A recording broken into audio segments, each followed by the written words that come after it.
여러분, 우리는 하나님의 뜻 가운데 그 핵심이 사랑이라는 것을 잘 알고 있습니다. 하나님은 우리가 하나님을 사랑하고 이웃을 사랑하기를 원하십니다. 우리는 하나님 사랑과 이웃 사랑이 분리될 수 없다는 것을 잘 아는 자들입니다. 하나님을 사랑하는 것은 이웃을 사랑하는 것으로 이어지고, 이웃을 사랑하는 것은 하나님 사랑으로 이어집니다. 그런데 여러분, 왜 정작 그렇게 사랑하며 사는 것이 힘이 들까요? 이규현 목사님의 책 그대로도 좋다에서 사랑에 대해서 이렇게 표현했습니다. 누군가 함께 밥을 먹자고 나에게 제안한다면 호감을 가지고 있다는 뜻이다. 밥을 함께 먹자는 것은 그냥 밥을 먹자는 것이 아니라 당신이 마음에 든다는 것이다. 마음에 들지 않는 사람과 식탁에 같이 앉는다는 것은 진땀나게 하는 고역이다. 중국인들이 자기 집으로 초대해서 같이 저녁을 먹자고 제의하는 것은 당신을 가족처럼 여긴다는 말이다. 맛있는 케이크를 나누어 먹으려고 할 때 큰 쪽을 상대에게 기꺼이 내어준다는 것은 사랑이다.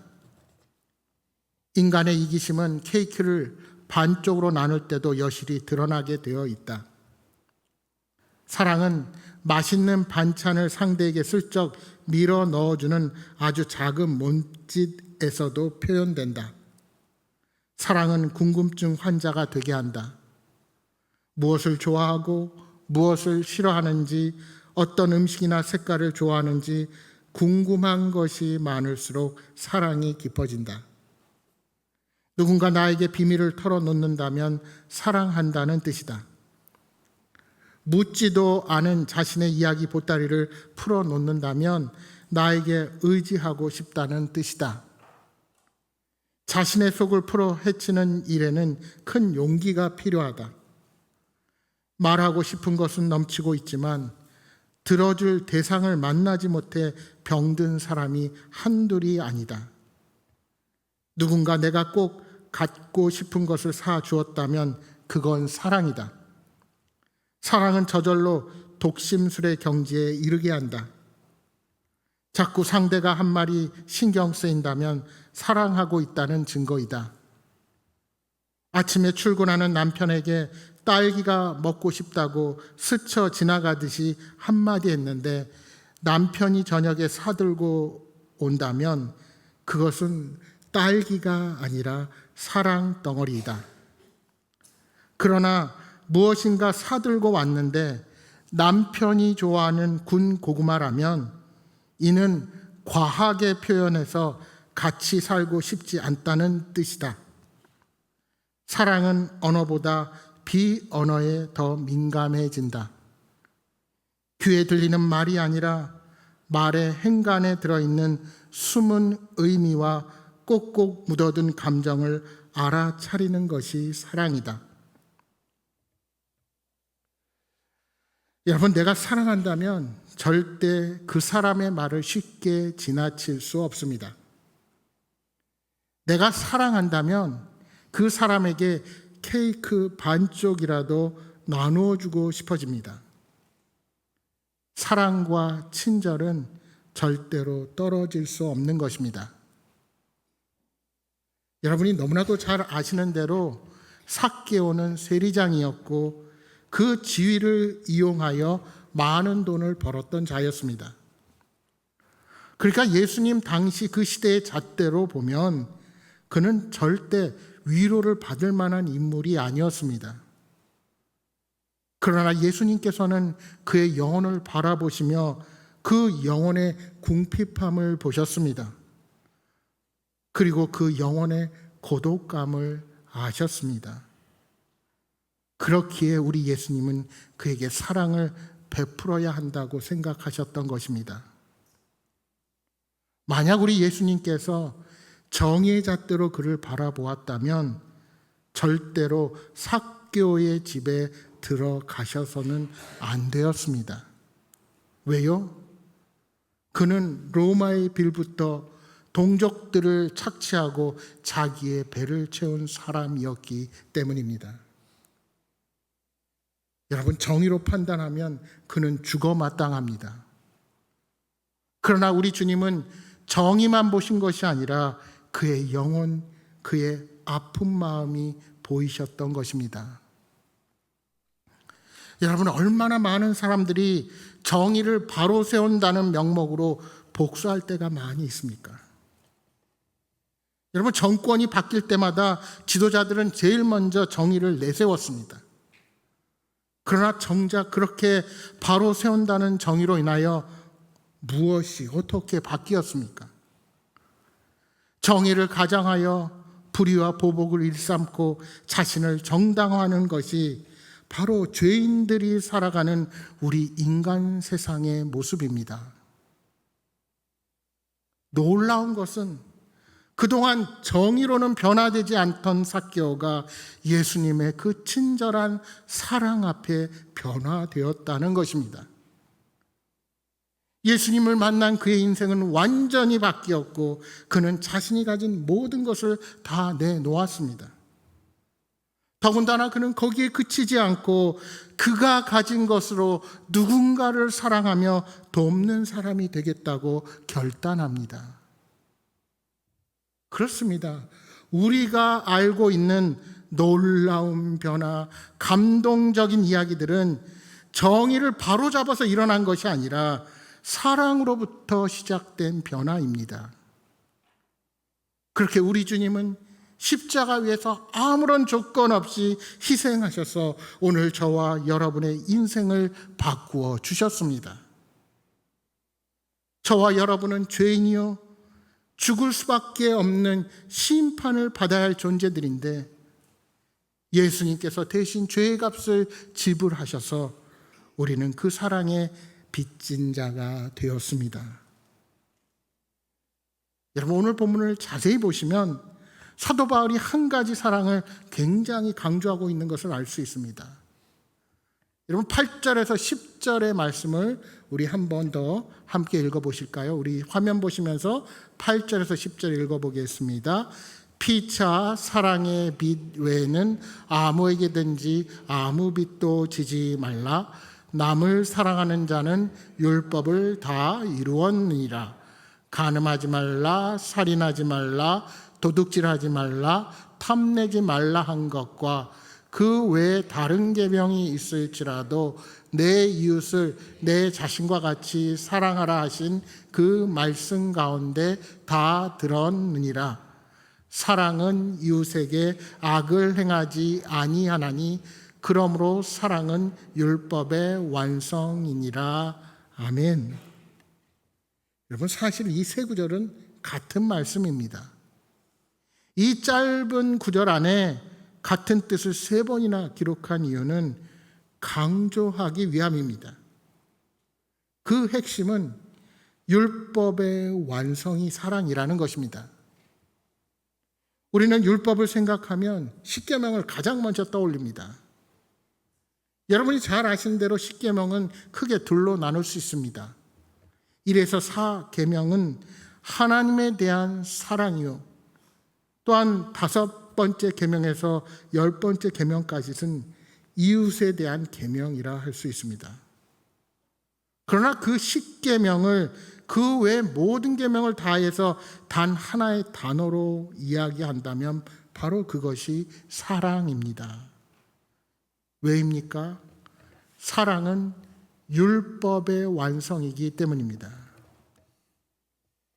그런데 오늘 본문 로마서 13장 9절에서는 이웃에 대한 계명만 나열합니다. 다른 계명이 있을지라도 내 이웃을 내 자신과 같이 사랑하라 하신 그 말씀 가운데 다 들었다는 것입니다. 여러분, 그 이유가 무엇일까요? 본문이 강조하는 것이 바로 이웃 사랑이기 때문입니다.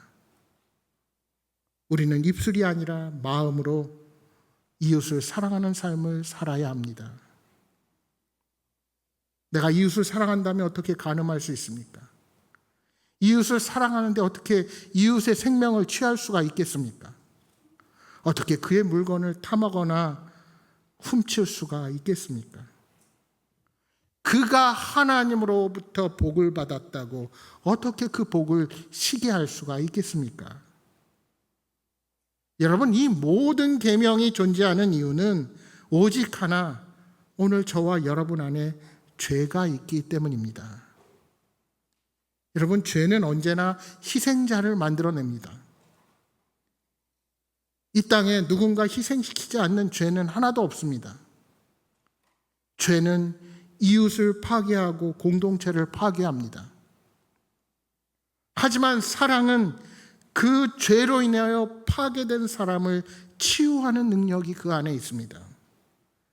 그래서 본문은 계속해서 사랑하라고 강조하는 것입니다. 사랑이 율법의 완성이기에 우리는 하나님이 명령하신 대로 이웃을 사랑해야 합니다. 그런데 바울은 여기서 독특한 표현을 씁니다. 그것은 사랑의 빚이라는 단어입니다. 일반적으로 빚은 갚아야 할 부담스러운 것입니다. 그래서 과거 옛날 목회자들 가운데서는 이 말씀을 가지고 그리스도인은 아무런 빚을 져서는 안 된다고 적용해서 가르치기도 하셨습니다. 그러나 본문은 문맥상으로 볼 때 그런 뜻이 아닙니다. 물론 다른 사람에게 돈을 꾸어서 빚을 지는 것이 습관이 되거나 평생 빚을 져서 죽을 때도 그 빚이 남아있는 것은 말씀에 어긋난다 할 수 있을 것입니다. 여러분, 성경에 보시면 종종 빚의 개념이 등장하지요. 그런데 대부분의 경우는 빚이 너무나도 많아서 절망적인 상황에 처한 우리의 영적 상태를 비유하면서 그렇게 표현을 하고 있습니다. 그런데 본문은 우리가 받은 사랑의 빚을 표현합니다. 사랑을 받았으면 사랑을 다시 주고 또 사랑을 받는 사랑의 선순환을 다시 갚아야 하는 빚으로 표현하고 있는 것입니다. 그렇습니다. 성경이 우리에게 가르쳐주는 바에 의하면 저와 여러분은 빚진 자들입니다. 첫째로 우리가 피할 수 없이 주어진 빚은 죄의 빚입니다. 그런데 어느 누구도 자기 자신의 힘으로는 이 죄의 빚을 갚을 수가 없습니다. 우리 모두가 조상이 물려진 죄의 빚으로 인해 슬프게도 절망 가운데 죽음을 맞이할 수밖에 없는 존재였습니다. 우리는 그렇게 원죄를 가지고 태어난 자들입니다. 그런데 예수님이 십자가 죽음을 통해 죄의 빚을 갚아주신 것입니다. 따라서 우리는 죄의 빚을 갚기 위해 고난당하신 십자가를 볼 때마다 우리는 그 예수님의 크신 사랑에 감격할 수밖에 없는 것입니다. 두 번째로 성경이 말하는 빚은 복음의 빚입니다. 복음의 빚을 진 저와 여러분은 우리를 죄의 빚에서 해방시키시고 복음을 주셔서 자녀로 살아가게 하시는 하나님의 그 크고 놀라운 사랑을 갚기 위해 우리 또한 복음을 전하며 살아가는 자들이 되어야 하는 것입니다. 그래서 세 번째로 생각할 것이 바로 오늘 본문이 언급하는 사랑의 빚입니다. 아무에게든지 아무 빚도 지지 말라 하는 권면, 이 바울이 하는 권면은 바로 사랑의 빚을 요구하고 있는 것입니다. 그러니까 죄에서 해방되고 복음을 선물로 받는 우리는 어차피 빚진 자들이요 주님께로부터 사랑의 빚을 지고 사는 사람들이라는 것입니다. 따라서 서로가 서로를 사랑하는 것이 바로 주님께로부터 받은 빚을 갚는 행위가 되는 것입니다. 여러분, 우리는 계속해서 로마서의 말씀을 묵상하면서 우리 자신이 하나님을 멀리 떠나 살았던 하나님과 원수 되었던 자임을 깨달았습니다. 영적으로 말하면 완전히 죽은 자들이었습니다. 그런데 그 사실조차 모르던 그때 하나님은 독생자 예수 그리스도를 우리에게 보내주셨고 그분은 십자가에 달려 돌아가셨습니다. 그 사실을 로마서 5장 8절은 이렇게 말씀하고 있습니다. 우리가 아직 죄인 되었을 때 그리스도께서 우리를 위하여 죽으심으로 하나님께서 우리에 대한 자기의 사랑을 확증하셨느니라. 하나님께서 우리에 대한 자기의 사랑을 확증하셨다. 우리가 아직 죄인 되었을 때, 죄인이면서 죄가 무엇인지, 죄의 형벌이 얼마나 무서운지조차 모르고 있을 때 예수님이 우리를 위해 죽으셔서 하나님이 우리를 얼마나 사랑하시는지를 친히 증명해 주신 것입니다. 얼마나 놀라운 사실입니까? 이 얼마나 커다란 빚입니까? 우리는 그 크신 사랑에 빚진 자들입니다. 이 사랑의 빚은 갚아도 갚을 수 없는, 우리 스스로는 도저히 해결할 수 없는 빚입니다. 따라서 여러분, 나는 아무에게도 빚진 일이 없다라고 말하는 자처럼 이 세상에 교만한 자는 없습니다. 빚이 없다고 생각하는 것처럼 어리석은 일이 없는 것입니다. 여러분, 그렇게 살아가는 사람 보십시오. 교만하고 자기 자신이 세상을 다 떵떵거릴 것으로 생각합니다. 그런데 그런 사람은 전혀 인생을 모르는 자인 것입니다. 제2차 세계대전 당시 네덜란드에 코리테 붐이라는 여성이 있었습니다.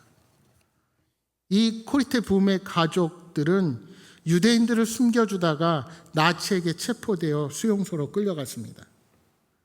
그곳에서 그녀의 아버지와 언니가 죽었습니다. 전쟁이 끝난 후 그녀는 죽은 언니의 소원대로 치유센터를 건립하는 사역을 시작합니다. 그녀는 전 세계를 돌면서 하나님의 사랑을 전하는 집회를 하게 됩니다. 어느 날 집회가 끝난 후 한 남자가 그녀에게 다가왔습니다. 순간 그녀는 얼어붙고 말았습니다. 왜냐하면 그는 수용소에서 언니를 학대했던 바로 그 교도관이었기 때문입니다. 그 남자가 손을 내밀면서 말했습니다. 당신의 메시지가 너무 좋았습니다. 예수님께서 우리의 죄를 용서하신다는 것이 사실입니까? 그때 코리는 손을 내밀 수가 없었습니다. 그녀의 마음속에서 미움과 분노가 치솟았습니다. 그러나 그 순간 그녀는 기도했습니다. 예수님, 저는 할 수 없습니다. 그러나 당신은 하실 수 있습니다. 그리고 그녀가 떨리는 손을 내밀었을 때 놀라운 일이 일어났습니다. 하나님의 사랑이 그녀의 팔을 통해 그 남자에게로 흘러갔고 그녀는 진정한 용서가 가능하다는 것을 체험하게 된 것입니다. 사랑하는 여러분, 그리스도인은 이웃사랑을 사명으로 여겨야 합니다. 그렇다면 내 마음에 들지 않고 도저히 용서할 수 없는 자를 어떻게 사랑할 수 있을까요? 내 힘으로 할 수 없는 사랑을 할 수 있게 하는 강력한 힘은 바로 성령님께서 주십니다. 로마서 13장 1절이야 3절에 이렇게 말씀합니다.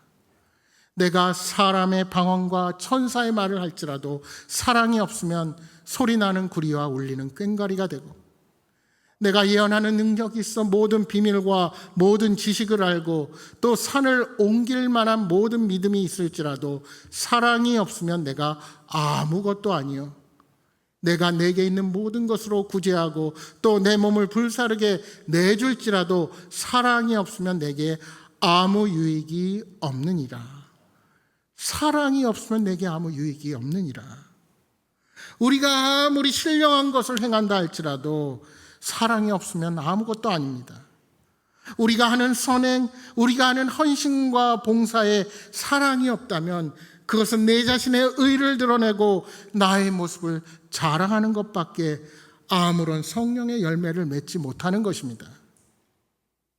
결국 바울이 성도들에게 사랑의 빛 외에 아무에게든지 아무런 빚도 지지 말라는 이 권면은 사랑에 관해서는 그 빚을 도저히 갚지 못할 정도로 서로 사랑하라 하는 권면인 것입니다. 성도는 사랑을 통해서 하나님의 살아계심을 이 땅 가운데 드러낼 수 있어야 합니다. 그냥 추상적으로 사랑하는 것이 아닙니다. 내 몸처럼 사랑하는 것이 중요합니다.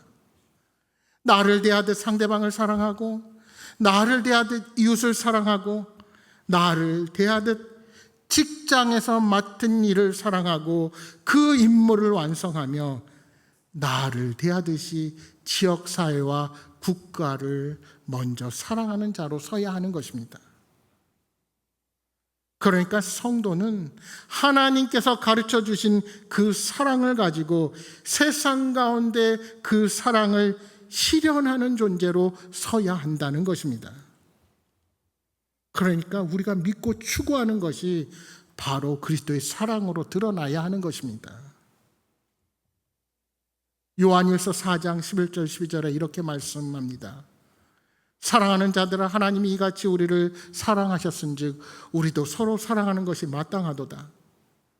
어느 때나 하나님을 본 사람이 없으되 만일 우리가 서로 사랑하면 하나님이 우리 안에 거하시고 그의 사랑이 우리 안에 온전히 이루어지느니라. 하나님에 대한 사랑은 반드시 이웃을 향한 사랑으로 이어집니다. 우리가 사랑하고 섬기는 모습을 보고 세상 사람들은 하나님이 살아계심을 알게 될 것입니다. 여러분, 교회가 세상으로부터 인정받지 못하는 것은 우리의 모습이 그저 말씀을 율법으로 지키는 것에 머물러 있어서 진정한 사랑으로 나타나지 않기 때문일 것입니다. 오늘 세상 사람들이 우리의 모습을 보고 감동을 갖지 못한다면 우리가 살아가는 모습 속에 하나님의 사랑이 결여되어 있다는 것입니다. 여러분, 세상 사람들을 정죄하고 도덕적인 판단을 일삼기 전에 우리가 먼저 나를 사랑하듯이 그들을 바라보지 못한 것에 대해 회개할 수 있기를 바랍니다. 우리 예수님께서 그렇게 모든 세상 사람들이 악하게 바라보던 삭개오의 내면을 바라보고 긍휼의 마음을 품으셨던 것처럼 우리도 죽어가는 세상 사람들을 바라보며 우리 예수님의 마음을 품는 참 사랑의 사람으로 변화되기를 소망합니다. 여러분, 내가 먼저 상대방을 사랑하지 못한 것에 대해 회개하십시오. 바라기는 서로 갚을 수 없을 정도로 열심히 공동체에 속한 서로를 사랑하시기 바랍니다. 여러분, 구체적으로 교회가 사랑으로 섬겨야 할 대상이 누구인지 돌아보기를 원합니다. 지역사회를 우리가 어떻게 도우면서 사랑을 실천할 것인지를 찾아보아야 합니다. 그렇게 사랑으로 부지런히 섬길 때 하나님의 사랑이 전해지고 복음의 통로가 열리게 될 것입니다. 이제 본문 11절과 12절의 말씀을 보십시오. 또한 너희가 이 시기를 알거니와 자자가 깰 때가 벌써 되었으니 이는 이제 우리의 구원이 처음 믿을 때보다 가까웠습니다. 밤이 깊고 낮이 가까웠으니 그러므로 우리가 어둠의 일을 벗고 빛의 갑옷을 입자. 바울은 성도들에게 예수님의 다시 오심이 가까이 다가오고 있음을 비유를 들어서 설명합니다. 먼저 예수님의 재림의 시기를 잠에서 깰 때로 표현합니다. 잠에서 깨는 것처럼 예수님을 맞이할 시기가 오고 있다는 것입니다. 여러분, 왜 성경에서 재림이, 예수님의 다시 오심이 임박했다는 것을 밤이 깊고 낮이 가까웠다고 표현을 할까요? 여러분, 우리는 밤이 깊었다 하는 것을 보통 내가 잠자는 시간으로 착각하기 쉽습니다. 근데 여러분, 하루의 온도를 한번 딱 생각해 보십시오. 언제가 가장 낮을까요? 한밤이 아닙니다. 해 뜨기 바로 전이 가장 온도가 낮습니다. 겨울철 시간 중에 온도는 해 뜨기 바로 전이 가장 낮아요. 왜 그럴까요? 저는 요즘 우리의 선배들처럼 새벽 기도가 잘 이루어지지도 않지만 그래도 한국교회가 이것을 계속해서 사모하고 이 새벽 기도회를 통해서 은혜를 받으려고 하는 것을 보시고 우리 한국교회가 이렇게 침체되고 사랑이 식었음에도 불구하고 하나님께서 우리를 지켜 보호하신다 하는 생각을 할 때가 많습니다. 왜요? 잠이 깰 때 밤이 깊고 낮이 가까웠을 그 시간에 우리가 깨어서 하나님 앞으로 나아가기 때문입니다. 그러니까 성경에서 밤은 타락하고 악한 시대를 말한다 할 수 있고요. 낮은 예수님께서 다시 오실 그때를 맞이하는 등불을 켜고 예수님을 맞이하는 다섯 처녀와 같은 모습으로 비유합니다. 그런데 그 낮의 때에 적절한 옷, 바로 빛의 갑옷을 입으라, 그리스도로 옷 입으라 말씀하는 것입니다. 그렇습니다. 성도는 예수님이 다시 오실 날을 기다리며 늘 영적으로 깨어 있어야 합니다. 늘 오늘이 내 삶의 마지막이라는 각오로 늘 그렇게 깨어서 주님을 맞이하는 부끄럽지 않는 거룩한 삶을 살아가야 하는 것입니다. 세상에 취한 나머지 예수님이 다시 오실 것이라는 사실을 망각한 채 살아서는 안 됩니다. 바울이 쓰는 이 표현, 잠에서 깨어야 할 때라는 표현은 더 이상 우리의 삶이 나태해서는 안 된다는 표현이기도 합니다.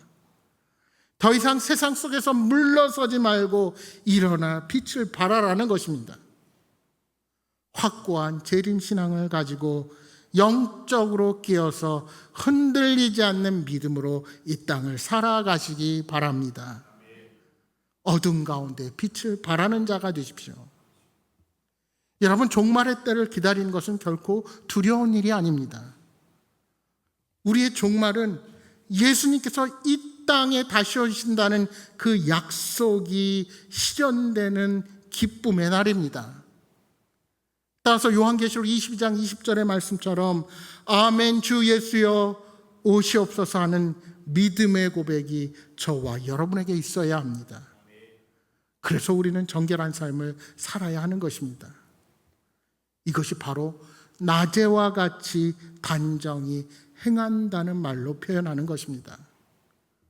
방탕하지 않고 술을 멀리하고 음란과 호색을 피하고 다투거나 시기하지 말 것을 바울은 강조합니다. 성도는 육신의 일을 피하고 거룩하게 살기 위하여 예수 그리스도의 옷을 입어야 합니다. 여러분, 어떻게 그리스도의 옷을 입을 수 있습니까?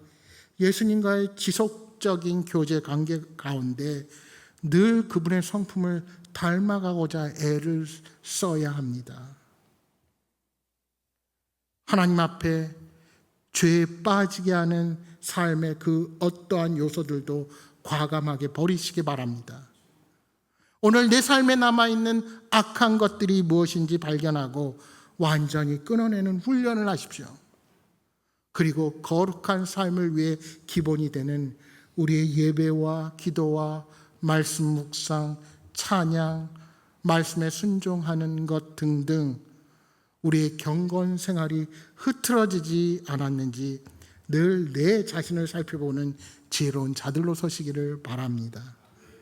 바라기는 주님이 가르쳐 주신 사랑으로 빛으로 늘 바로 서서 늘 하나님을 기쁘시게 하는 주님의 복된 백성으로 서시기를 주님의 이름으로 축복합니다.